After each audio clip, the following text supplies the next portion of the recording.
Olá pessoal, bem-vindos a mais uma sessão Trashback da Trasheira Violenta. Eu sou Osvaldo e o filme da vez é Um Drink no Inferno, do original From Dusk Till Dawn, de 1996. Eu já vou começar aqui falando que se você não conhece Um Drink no Inferno, não sabe nada sobre o filme, então, brother, só vai assistir. Não pesquisa sinopse, não procura imagem, não procura nada. Só pega o filme, vai assistir e me agradece depois ou não. Tendo dito isso, Um Drink no Inferno é um terror trash clássico dos anos 90, que é um filme muito particular por dois motivos. O primeiro são os criadores dele, porque ele é um dos primeiros filmes que tem uma parceria ali entre o Quentin Tarantino e o Robert Rodrigues. E o segundo é porque ele é um desses filmes que muda completamente de gênero na metade, e se você não estiver esperando essa virada, vai ser ou a melhor coisa do mundo que vai acontecer, ou a mais frustrante. Um Drink no Inferno surgiu, como outros filmes trash dos anos 90, com a empresa de maquiagem KNB. KNB vem de Kurtzman, Nicotero e Berger, que são três caras muito fodas de efeitos especiais e maquiagem. Eles já eram bem conhecidos no ramo, e nos anos 90 eles já estavam querendo produzir filmes só pra montar portfólio mesmo e pra fazer todo tipo de efeito surtado diferente. Um ano depois desse, eles lançaram o Wishmaster, que eu já falei aqui no canal, que é basicamente só isso. O que rolou foi que o Robert Kurtzman teve a ideia, a história ali do Um Drink no Inferno, e contratou o Tarantino pra escrever um roteiro pra ele. Apesar do filme ter sido lançado em 96, esse projeto começou lá no começo dos anos 90, então o Tarantino era meio que um ninguém ainda, ele não tinha dirigido ainda os primeiros filmes dele, então esse foi o primeiro trabalho pago que ele pegou de fazer roteiro, e eles até fizeram uma permuta ali na real, porque em troca dele fazer esse roteiro, a KNB fez os efeitos da cena do cara cortando a orelha do policial lá no Cães de Aluguel. Então o Tarantino escreveu o roteiro e puxou o Robert Rodrigues pra dirigir o filme. Na época, o Robert Rodrigues estava lançando ali os primeiros filmes dele, do Mariachi, que são essa coisa bem faroeste, moderno, fantástico, ação mirabolante, e Um Drink no Inferno aqui acaba parecendo uma mistura esquisita do estilo de filme de cada um. A primeira metade dele é essa coisa bem crime, thriller, pulp dos primeiros filmes do Tarantino, e a segunda metade é ação surtada com terror trash, que é bem estilo Robert Rodrigues. E além de ser o começo de carreira desses dois diretores, Um Drink no Inferno também foi o primeiro filme com o papel protagonista ali do George Clooney, que depois virou um grande astro de Hollywood, então tem isso também. O filme foi um sucesso de bilheteria, e é claro que ele acabou gerando uma franquia, tem duas continuações, e tem também uma série de TV que, olha, é uma das coisas mais constrangedoras e desnecessárias que eu já tentei assistir. Eu não lembro qual foi a primeira vez que eu assisti Um Drink no Inferno, mas eu lembro que eu já sabia que ia ter essa virada na trama, então não foi uma surpresa tão grande pra mim, mas ainda assim foi um filme bem impactante, porque eu adorei ele pelo que ele é, que é um grande shitpost. Os caras fazem você levar uma parada a sério por 40 minutos pra depois te dar uma rasteira de trecheira ali, e o filme é uma bagaceira completa e eu adoro isso. Antes de falar mais dele, vou pedir pra vocês se inscreverem no canal se vocês não forem inscritos ainda. Comentem aí embaixo se vocês já assistiram Um Drink no Inferno, o que vocês acham desse filme. Deixem outras recomendações de filmes pra gente falar aqui no canal também. Comentem se vocês assistiram esse filme sem saber o que ia acontecer, porque eu sempre acho muito engraçado esses relatos. E acompanhe a gente nas redes sociais, os links estão aí embaixo na descrição do vídeo. Se você gosta do nosso trabalho com a Trasheira Violenta, seja membro. Quando você é membro, além de apoiar a gente, você ganha acesso a conteúdo exclusivo e você consegue escolher alguns filmes que a gente fala aqui no canal através de votações. Um Drink no Inferno foi uma trashback escolhida pelos membros, que venceu a enquete com certa facilidade até. E é claro, vou liberar aqui também já o aviso de spoilers. Eu já falei isso no começo do vídeo, vou reiterar agora que é um filme legal de você saber sem saber qual é a virada.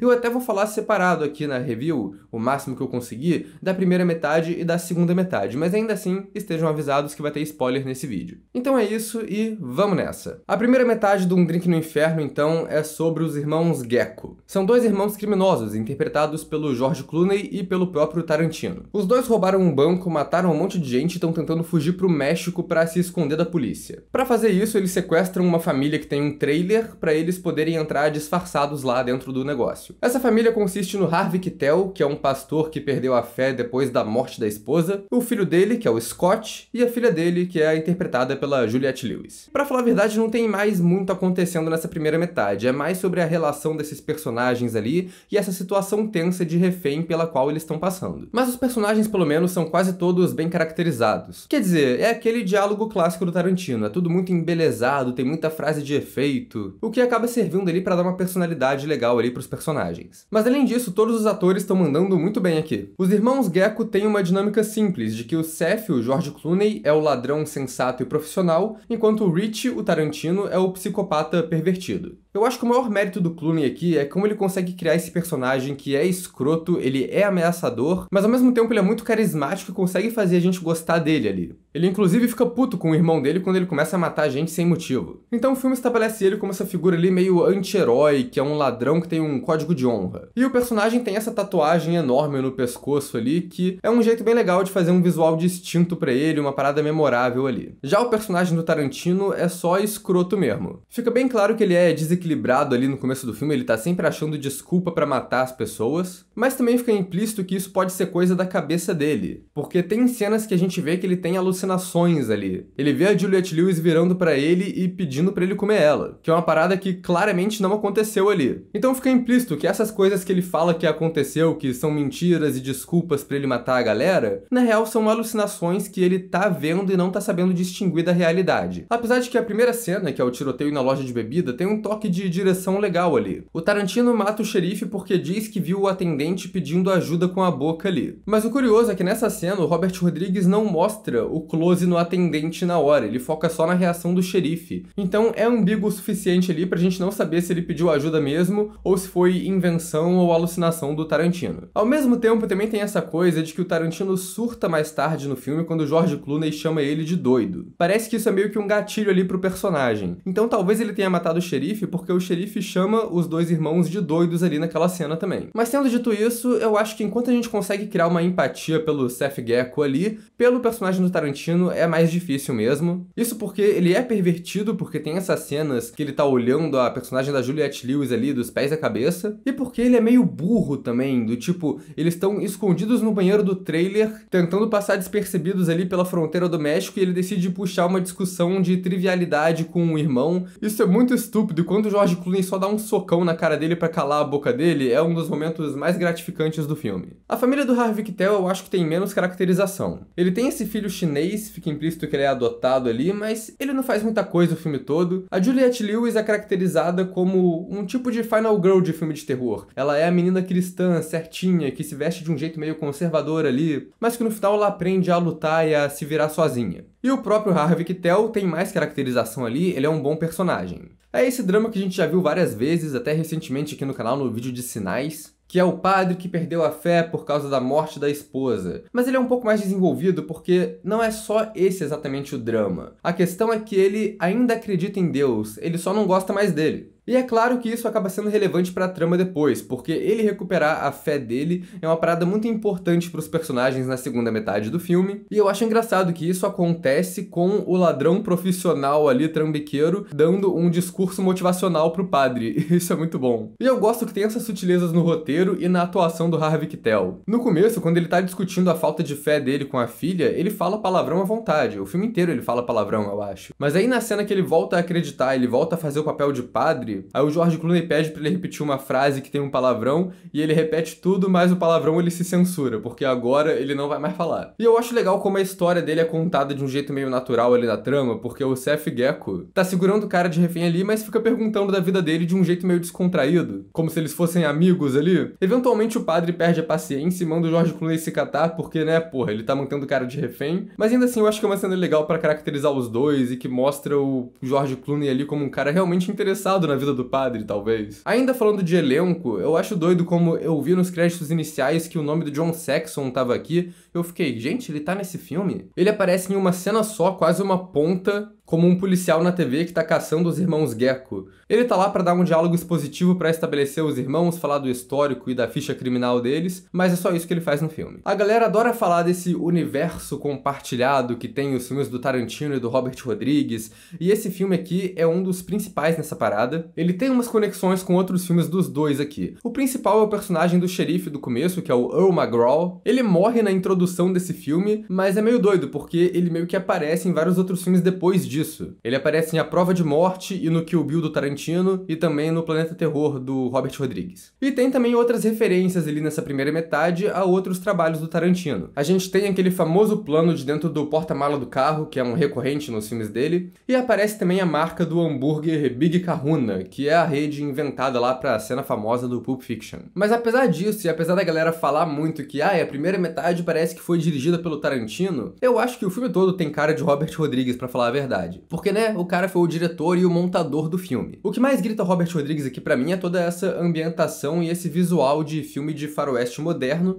que vai ficando mais fantástico conforme a trama passa. A trilha sonora tem uma coisa meio faroeste, com o rockzinho. Na maior parte do tempo ela é Southern Rock, na verdade, que é outra parada bem no estilo do Robert Rodrigues. Pra mim, os destaques aqui são a música do ZZ Top, que toca quando eles chegam no bar Barra Pesada do México, e as músicas do Tito e Tarântula, que é uma banda que inclusive aparece no filme, interpretando a banda que tá tocando lá no bar mexicano. E a direção do Rodrigues aqui é bem dinâmica. Desde o começo do filme, apesar da história estar mais realista, ele já tem umas cenas de ação mirabolantes, tipo o tiroteio na loja de bebida, que é uma cena bem simples, mas é dirigida de um jeito bem épico, com muito foco em cada ação que os personagens estão fazendo ali. E tem uma atenção para detalhes e uma construção de tensão bem legal nessa cena. Quando o xerife entra na loja do começo, a gente consegue ver os irmãos com as mulheres de refém no fundo bem brevemente, antes do filme confirmar pra gente que eles realmente estão ali. E o diálogo ali entre o xerife e o atendente, interpretado pelo John Hawkes, fica bem parado ali, só em plano fechado, plano contra plano. Mas quando o xerife vai pro banheiro, a gente começa a ter um movimento de câmera a mais ali pra mostrar o resto da loja e mostra que os bandidos estão escondidos lá dentro pra gente. Eu acho tudo isso muito bem decupado ali. E outra cena foda é quando o Tarantino fica sozinho no quarto de motel com a mulher que eles estão de refém. E a última coisa que a gente vê ali são os dois sentados na cama no quartinho à parte. O George Clooney sai e quando ele volta, o Tarantino tá sozinho na sala e a porta do quarto tá fechada. A cena fica um tempo ali só com os dois conversando, mas só da gente saber onde que ele tava antes e da gente ver aquela porta fechada ali, a gente já sabe que ele fez merda.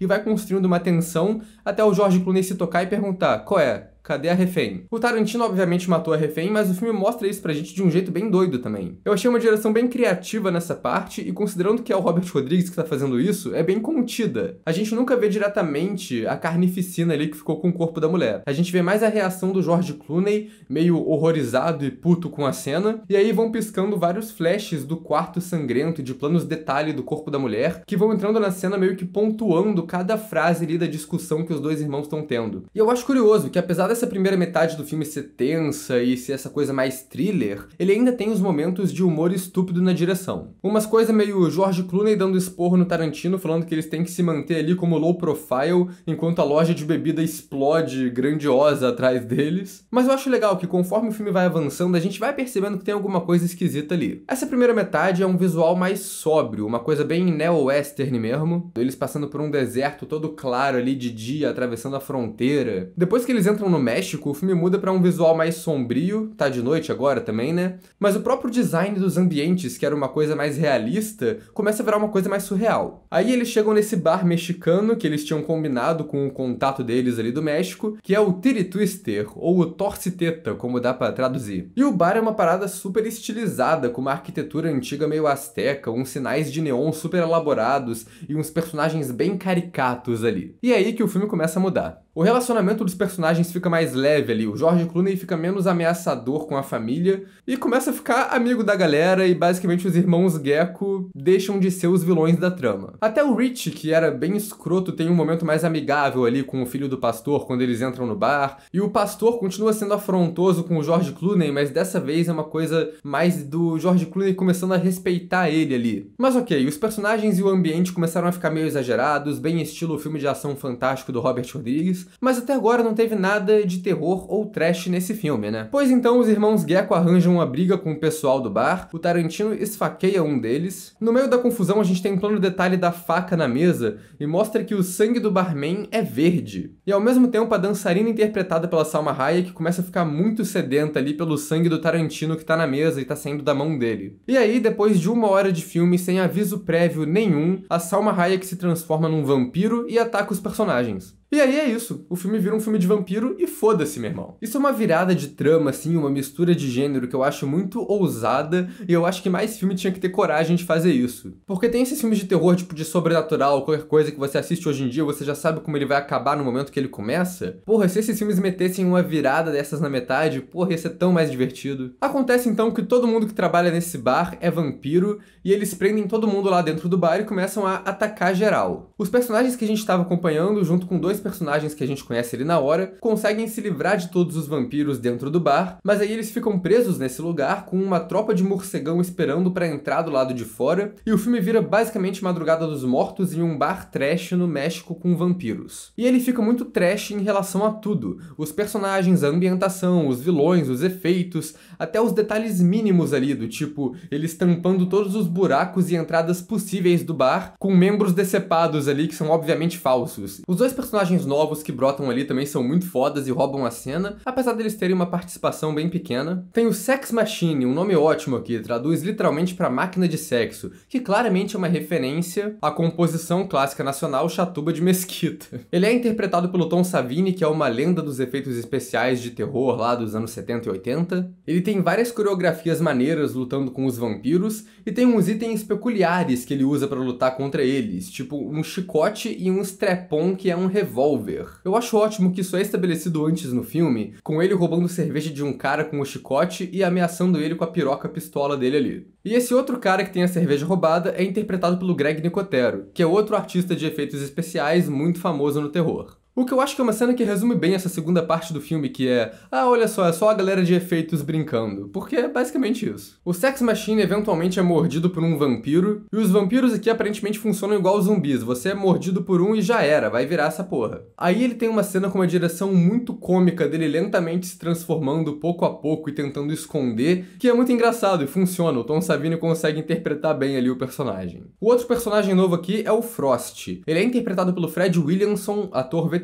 dos filmes de ação Blaxploitation dos anos 70, e ele tem menos caracterização que o personagem do Tom Savini, mas também é um personagem bem legal. Ele é apresentado tentando empilhar uns dominó na mesa que tem uma stripper dançando na frente dele, e ele parece mais interessado no dominó do que nas stripper, o que é um indicativo de que ele tá meio que desassociando ali do ambiente, o que depois faz sentido quando ele entra num monólogo sobre ser um veterano do Vietnã que passou por um monte de experiência traumática. Então fica meio implícito ali que é um personagem que tem muito estresse pós-traumático de guerra, e por isso ele tem um comportamento peculiar ali. Ele até tem umas cenas de ação bem foda, que ele mata uns vampiros de um jeito legal ali, mas aí quando ele tá nesse monólogo contando como ele é fodão e matou um monte de gente no Vietnã, ele é mordido e morre no meio dessas falas. É o humor clássico de filme besta de ação. Os vampiros desse filme são criaturas bem únicas também. Eu gosto que tem os vampiros mais genéricos que aparecem de fundo ali, e tem também os que recebem mais destaque, que são personagens secundários na trama, que tem atores mais conhecidos, e cada um deles tem uma maquiagem única. No começo a gente tem o Danny Trejo, que faz o barman do lugar, tem um outro cara muito grande ali que é o segurança, os dois têm cenas de lutas mais elaboradas ali, com efeitos específicos. O do segurança é quase uma cena de Mortal Kombat. O Frost arranca o coração do cara na mão, e aí tem uma piada com esse clichê de vampiro, né, que vampiro tem que morrer com estaca no coração. Então arrancando o coração do cara, ele continua vivo e atacando eles, mas aí eles têm que atravessar o coração com um lápis e o cara imediatamente cai morto no chão.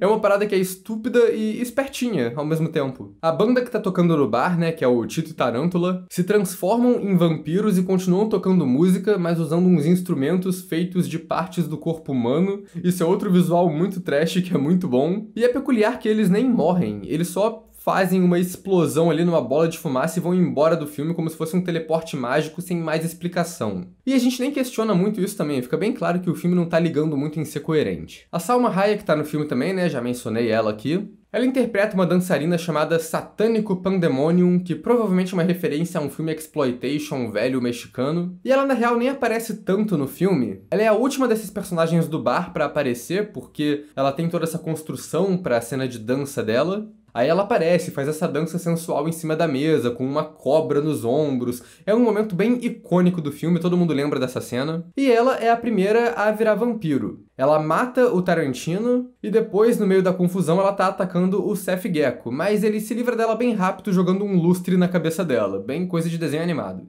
É uma personagem que aparece pouco e é bem memorável, mas é aquilo também, né? Talvez o Tarantino só tenha colocado esse personagem no filme pra ter aquela cena que ele bebe o uísque do pé dela. Outro ator que é bem relevante aqui no filme inteiro é o Cheech Marin, que é da dupla de comediantes Cheech e Chong. Ele interpreta 3 papéis diferentes no filme, eu acho que ele manda bem nos 3. O primeiro é o mais sóbrio deles, que é o policial da fronteira mexicana. Ele faz um dos vampiros principais do bar, que é o cara que tem um momento icônico também, que ele tá fazendo um discurso super longo na frente do bar, falando sobre a diversidade de buceta que eles estão oferecendo ali no Torce Teta. E o último personagem dele talvez seja o mais engraçado pra mim, que é o Carlos, o amigo mexicano dos irmãos Gecko, que combinou de encontrar com eles ali no bar. Ele aparece no final do filme só, ele abre a porta do lugar e deixa a luz do sol entrar e matar todos os vampiros que sobraram. Mas é uma cena muito engraçada, porque o George Clooney tá puto com ele, porque ele mandou a galera pra esse bar de vampiro, mas a graça da parada é que o Carlos não sabia de nada. Ele só escolheu um lugar aleatório que ele passou na frente e achou legal. Falou, vamos escolher esse bar aqui, parece ser um bar qualquer. Isso pra mim é muito bom, é uma piada ótima pra terminar o filme. Isso é cinema. Mas enfim, voltando pros vampiros, né? O lance dos vampiros aqui é que eles são meio monstro. Cada um tem um design único que não se preocupa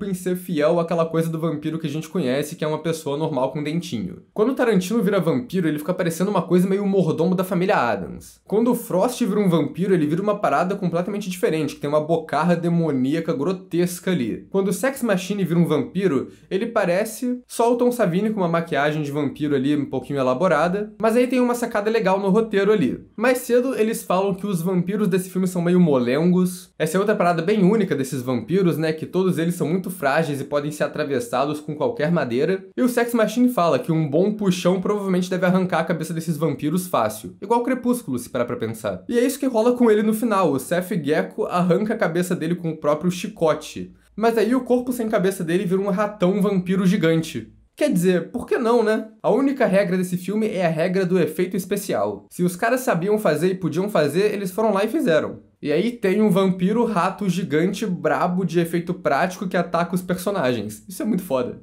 Além disso, os vampiros também têm as fraquezas comuns de vampiro aqui, né? Água benta, luz do sol, crucifixo, estaca de madeira. O que o filme aproveita bem pra cacete pra fazer os personagens com as armas improvisadas deles. Quando eles chegam no bar, é estabelecido que eles só deixam entrar lá motoqueiros e caminhoneiros. Provavelmente porque é uma galera que tá sempre na estrada, que as pessoas iam demorar pra dar falta e quando desse falta não ia saber onde que sumiu. No final da trama, os personagens sobreviventes se escondem em um armazém desse bar que tem carga de vários desses caminhões que eles estão matando a galera, né? E nisso eles encontram vários itens ali que são úteis para eles usarem de arma improvisada. O padre improvisa uma cruz usando um taco de beisebol e uma shotgun, que ele ainda usa para matar os vampiros com umas balas com uma cruz cortada na ponta. Eles enchem uma arma d'água de água benta e tem umas camisinhas cheias de água benta também, que eles usam como granada. E o George Clooney improvisa uma britadeira de estaca. São muitas coisas diferentes e criativas ali que eles usam para matar os vampiros. E os efeitos disso são todos muito bons. A primeira metade do filme tem alguns efeitos pontuais ali, tipo tiro na mão do Tarantino, mas quando os vampiros aparecem, aí não tem como. Aí são todas as maquiagens fodas, as criaturas que são fantasias completas ali. Tem os efeitos dos vampiros derretendo e explodindo, que são bem grotescos. Os vampiros metade derretidos com água benta, é tudo muito foda.